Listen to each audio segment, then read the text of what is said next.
नमस्कार, माझं नाव तृप्ती आणि माझ्या चॅनलवरती तुमचं स्वागत आहे. तर आज उठून बघतं तर काय माझं गॅसच संपलेलं. मग काय नाही, बाहेर बनवलं चपाती आणि झोलं बनवलेलं होतं. घरात येऊन बघतं तर गाईची मस्ती चाललेली होती. मग काय नाही, तिला घेऊन गेली मी बाहेर. मग माझे मिस्टर गेले कामावरती. झाड झटक केलं मी इकडे तिकडे. तोपर्यंत झोपवलेलं मी नाश्ता करत होती, तोपर्यंत ती उठून गेली.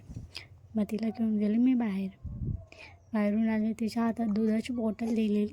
तर दूध प्यायचं सोडून ती खेळत बसलेली होती. मग काय नाही, तिला झोपवलं थोडा टाईम आणि मी घेतली आंघोळ वगैरे करून. तर माझे केस खूप जातात. कोणाकडे काय उपाय असेल तर प्लीज मला सांगा.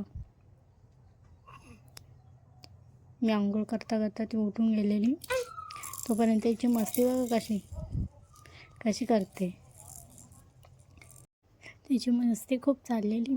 मग काय नाही, तिला घेऊन गेली आंघोळ करायला. तिची आंघोळ वगैरे केली, कपडे वगैरे तिला घातले आणि पावडर लावायला घेतली. कपडे तर घालूनच देत नव्हती, कसे तरी घातले तिला कपडे. घातले पावडरच नव्हती लावून देत. मग टिक्का लावायला पण तिचे नखरे चाललेले होते. मग मी पण झाली रेडी टिटवाळाला जायला, टिटवाळा महोत्सवला. चला बाय बाय.